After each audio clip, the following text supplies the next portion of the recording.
My husband had humiliated me in front of his friends and smiled as if nothing had happened. I left with one suitcase and a heart full of silence. But when his mother appeared, holding a pink package, I realized that the fight was not over, it was just beginning. Some humiliations don't echo, they just settle inside your skin like damp cold. I keep replaying the scene, laughter, a glass of wine, and the moment he turned me into a joke. Not with a scream. With a smirk. That's how people get erased slowly by someone who claims they love you. My name's Zoe. I'm 31. And 3 nights ago, my husband made me feel like an afterthought in my own life. It was supposed to be a chill dinner. Micah had been planning it for weeks, reunion with his college crew, Mateo and Elena. They picked some trendy rooftop spot in San Diego, all neon cocktails and overpriced tapas. I wore black silk, the dress Micah once said made me look like someone important. Now I wonder if he ever meant that. The table was full of noise, the kind where everyone's trying to prove they're still fun. I smiled through stories I'd already heard 3 times, nodded at jokes I didn't get. I was quiet, sure. But not unhappy. Not yet. Then Mateo asked how Micah and I met. A basic question. A soft one. But Micah laughed before I could open my mouth. She begged me, he said, tipping his drink toward me. Like I was a punchline. At first I thought he was teasing the way couples sometimes rib each other. But then he added, loud enough for the whole table to hear. I figured, hey, she's average, but at least she seemed grateful. There was a beat of silence. Elena's smile froze. Mateo laughed, but it was the kind of laugh people do when they don't know whose side to take. My hands went still around my glass. Micah didn't stop. He gestured at me, eyes scanning like I was a piece of furniture he'd overpaid for. Honestly? Still with her, 'cause I don't have time to train someone hotter. Nobody laughed that time. But nobody said anything either. I felt the weight of eyes on me, not pitying, not concerned. Just waiting. Like they wanted to see what the good wife would do. I didn't cry. I didn't flinch. I just reached for my drink, slowly, calmly, and looked at Micah. He smirked like he'd won. And in that moment I realized something colder than shame, he wasn't drunk. He meant every word. The first thing I noticed the next morning was the silence. Not the kind that hums in the background. The kind that feels intentional. Micah wasn't in bed. The sheets on his side were still tucked in. I stood in the kitchen in my robe, staring at the mug he always used, the black one with the crack running through the handle. The one I kept telling him to throw out. The one he insisted on using, saying it had character. Like broken things are charming if you decide not to fix them. He came home around 9. No apology. No acknowledgement. Just walked past me, dropped his keys, and started scrolling his phone. I asked if he remembered anything from the night before. He said, "You're still mad about that?" Like I was dragging an old shirt out of the laundry just to complain it stank. That weekend I found a notebook in his work bag. Micah always kept one, black cover, no label, pages filled with bullet lists and business plans and half-written quotes he swore he'd turn into something one day. But this one was different. It had a sticky note on the inside cover. Not for her. I shouldn't have opened it. But I did. It wasn't work stuff. It was lists. Girls' names. Initials. Places. Descriptions. Met at conference. Legs for days. Kay said she'd DM again if not married. Dozens of them. Some dated while we were already married. At the bottom of one page in messy rushed ink. Zoe doesn't ask questions. That's why this works. I didn't cry. I didn't throw it. I closed the notebook and put it back exactly where I found it. Then I sat on the edge of the bed and stared at the wall for 2 hours. Over the next few days, I started noticing things I'd ignored. Like how he never wore his wedding ring when he went out with the guys. Or how he always showered the moment he got home before even saying hi. How his phone was always face down. How he'd laugh at messages he refused to explain. How I'd stopped asking because every time I did, he made me feel like I was interrogating a man who'd done me a favor by staying married. I told myself it was stress. That he was just overwhelmed. That I was too sensitive. I told myself he was joking at dinner. That maybe I was lucky. Micah started leaving earlier. Coming home later. Sleeping on the far edge of the bed like the middle was made of thorns. He stopped kissing me goodbye. Started calling me Z instead of love. Stopped asking what I wanted for dinner. Started ordering for one. One night, I sat in the bathtub with my hands on my knees, trying to remember the last time he looked at me like a person. I couldn't. I remembered the last time he looked at me like a mirror, something he checked his reflection in before heading out. But not as a person. Not as Zoe. 2 days later, I walked into the bedroom and saw him packing for a weekend conference. His bag was open, the black notebook on top. He turned around quickly, moved it, zipped the bag without looking at me. And for the first time in weeks, I asked, "Do you even like me?" He didn't answer. He just laughed. Not loudly, just under his breath, like I'd asked something naive. Then he kissed me on the forehead, like a parent saying goodbye to a child, and left. I stared at the door long after it closed, and realized I couldn't remember the sound of it opening anymore. I didn't mean to hear it. I wasn't snooping. I was vacuuming. The machine had jammed on the hallway rug, and I turned it off just as Micah's phone, the one he always kept locked, always kept on him, started buzzing on the entryway table. It buzzed 3 times. Then stopped. Then a voicemail came through. The screen lit up with a name I didn't recognize. Just a first name, Sasha. No heart emoji. No nickname. Just Sasha. Something about the way it appeared, casual, confident, made my stomach clench. I shouldn't have. But I did. I pressed play. Her voice was soft. Too soft. The kind of voice people use when they already feel at home in someone else's space. "Hey.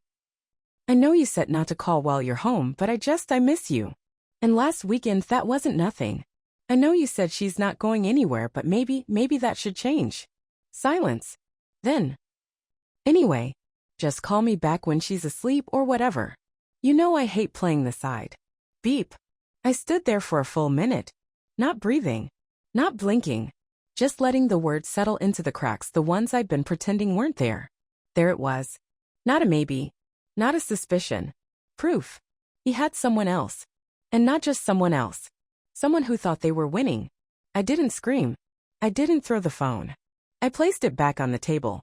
Turned off the vacuum. Walked to the bedroom. And sat down on the floor like my bones had stopped holding me up. My hands were shaking, but my face was dry. I think some betrayals burn too hot for tears. The next morning, Micah came home. Same routine, drop keys, scroll phone, kiss forehead. But this time I stepped away before he got close. He raised an eyebrow. Said nothing. Walked to the bedroom. I watched him go. And I didn't follow. That night, I wrote a list. Not of his affairs. Not of the lies.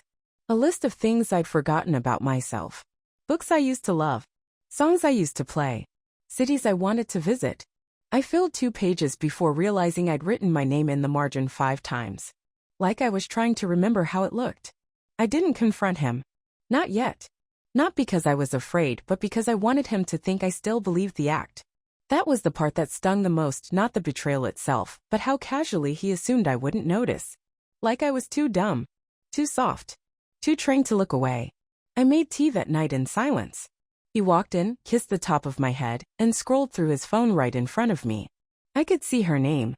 The message bubble. "Miss you too." He didn't even flinch when I looked at it. Didn't hide it. Didn't care. That's when I knew. I wasn't in a marriage. I was in a role. And he thought I'd forgotten I could quit. So the next day, while he was at work, I packed 1 suitcase and took something he'd never expect me to steal, the truth. The first night alone didn't feel like freedom. It felt like white walls and refrigerator hum. Like watching the blinking router light in a stranger's apartment, trying to remember if I used to breathe like this. I rented a tiny studio on the other side of town. Micah didn't notice. Or if he did, he didn't ask. He texted once. "You're being dramatic. Just come home." I didn't answer. The landlord had left a bottle of red wine on the counter for the stress of moving, she said. I poured a glass. It tasted like regret. The mattress was too firm. The heater clanged like a cough. The only thing I unpacked was my toothbrush. I made lists again. This time. Groceries. Dishes. Rent due. I kept writing the word quiet. Not as a feeling. As a fact. Because that was the hardest part. Not the loneliness. Not the absence of his voice. But the absence of mine. At work, I lied. Said we were on a break. Said he was traveling. People nodded. Smiled. Relationships are hard, someone said. I almost laughed. They didn't know that a joke at dinner had ended a marriage. That a voicemail had unmade a life. That sometimes silence wasn't peace, it was survival. I ran into Elena at the grocery store. She looked uncomfortable. Apologized 3 times without saying what for. I didn't know he'd go that far, she mumbled. I wanted to ask what that far even meant. Publicly humiliating your wife? Gaslighting her afterward? Cheating with someone who calls after midnight? But I just nodded and said it's fine. It wasn't. But I wasn't ready to be the woman who cried in the cereal aisle. Back at the apartment, I found the notebook again. The black one I'd taken from his bag. It was in my suitcase under the last sweater I hadn't unpacked. I opened it. Same lists. Same notes. But one page near the back had been folded over. I hadn't seen it before. It wasn't about women. It was about me. A pros and cons list. Pros. Stable. Doesn't ask questions. Good on paper. Predictable. Parents like her. Cons. Insecure. Emotional. Too attached. Gets upset easily. Boring in bed. I stared at it for 10 minutes. No anger. No tears. Just the quiet confirmation of everything I already suspected in his own handwriting. A few days later, I changed my phone number. Started using my middle name on social media. Micah sent one more email. If you're done being dramatic, we can talk. I deleted it without opening. My mother called. She didn't know yet. I hadn't told her. She said my voice sounded thin. I said I had a cold. She asked if Micah was okay. I said he was busy with work. She offered to come visit. I told her not now. What I meant was not like this. Not when I'm a ghost in my own story. I started sleeping on the floor. The mattress was too clean, too untouched. Something about laying low to the ground made me feel real. Like if I curled into the quiet long enough, maybe the pain would pass through without making a mess. Friends texted. Where've you been? You okay? Miss you.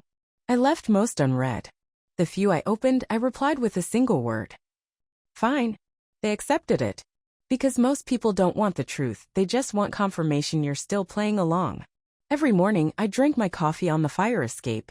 Same mug. Different skyline. The city moved on without me. People smiled below. Horns honked. Dogs barked. And I sat there barefoot, wearing his old hoodie, trying to feel nothing. Because nothing, I'd learned, was easier to carry than everything. Then one morning, a letter arrived, no return address, just my name, in handwriting I hadn't seen since our wedding. The letter sat unopened on my counter for 2 days. It wasn't fear. It wasn't anticipation. It was something else, something heavier. Like if I touched it, I'd be admitting this chapter wasn't closed yet. That despite everything, the dinner, the voicemail, the list, part of me still wanted to understand the why. But understanding is a luxury you don't always get from people who use your name like wallpaper. Nice to look at, but meant to be covered up. When I finally opened it, I didn't recognize the first sentence. I keep seeing you in places you've never been. His handwriting was precise. Too careful. Like he was trying to sound healed. He talked about loss, about reflection, about how things broke down. But nowhere in the 4 paragraphs did he use the word sorry. I didn't respond. But the next day he showed up anyway. I saw his reflection before I heard his voice, the black jacket, the half-grown beard, the smirk that looked more like regret's shadow. He didn't knock. He just stood outside the front gate, hands in his pockets, looking up at the second-floor window like I was supposed to feel something about him being there. I didn't come down. I just stood behind the curtain watching. Eventually he called my name once. Quiet. Controlled. Like a man rehearsing tenderness for an audience that no longer shows up.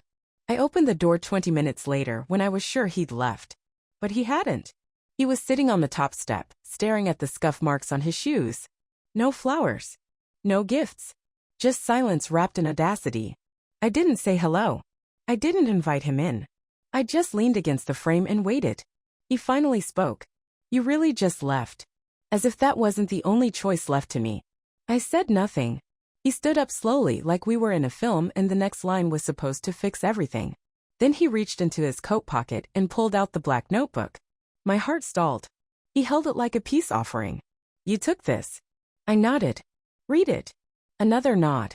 He didn't look embarrassed. He didn't look ashamed. He looked relieved, like I had finally seen what he always meant to hide. Then he said it. I meant most of it. Not, I'm sorry. Not, I was wrong. Just honesty. Unapologetic. Final. That's when I knew he didn't come to apologize, he came to win. He thought if he handed me the weapon I already used against him, I'd give him something in return. redemption, closure, a reaction. Instead, I took the notebook, opened it, ripped out the pros and cons page, folded it once, then handed it back. Here, keep what's left. He looked confused, then annoyed, but I'd already closed the door. Later that night, I found the page in my coat pocket. He must have slipped it back in before walking away. I burned it in the kitchen sink, watched the ink curl and disappear, smelled the acrid edge of old paper and bad decisions. Then I opened a new notebook, blank, unmarked, no warnings, and wrote one sentence. He told the truth, and it still wasn't enough. The next morning, I woke up to 37 missed calls and a voicemail from his mother. The voicemail from his mother began like a prayer. Soft voice, measured tone, as if reading from a script someone handed her at a church meeting. I know things have been difficult, but two people can hurt each other and still come back from it. She said I'd always been like a daughter to her. Said Micah hadn't been himself lately. Said people make mistakes. She didn't mention the dinner. Didn't mention the cheating. Didn't mention the list. Just the rift. The drama. The need for healing. As if the fracture had no cause. As if silence and shame had simply appeared. She asked to meet for coffee. To talk woman to woman. To get back to peace. I didn't respond. 2 days later my aunt messaged me. She said she heard I'd walked out.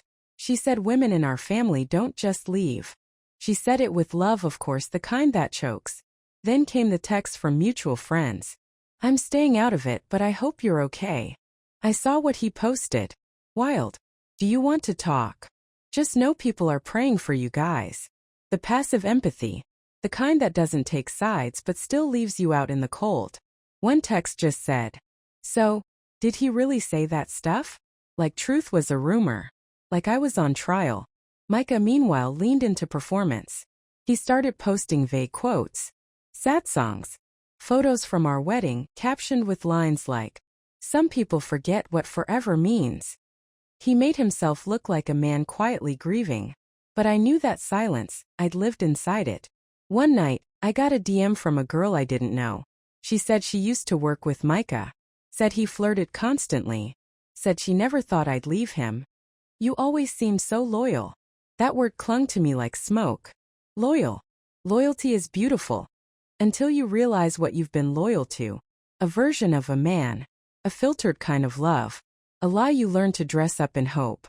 I spent that week mostly in silence. Cooking. Sleeping.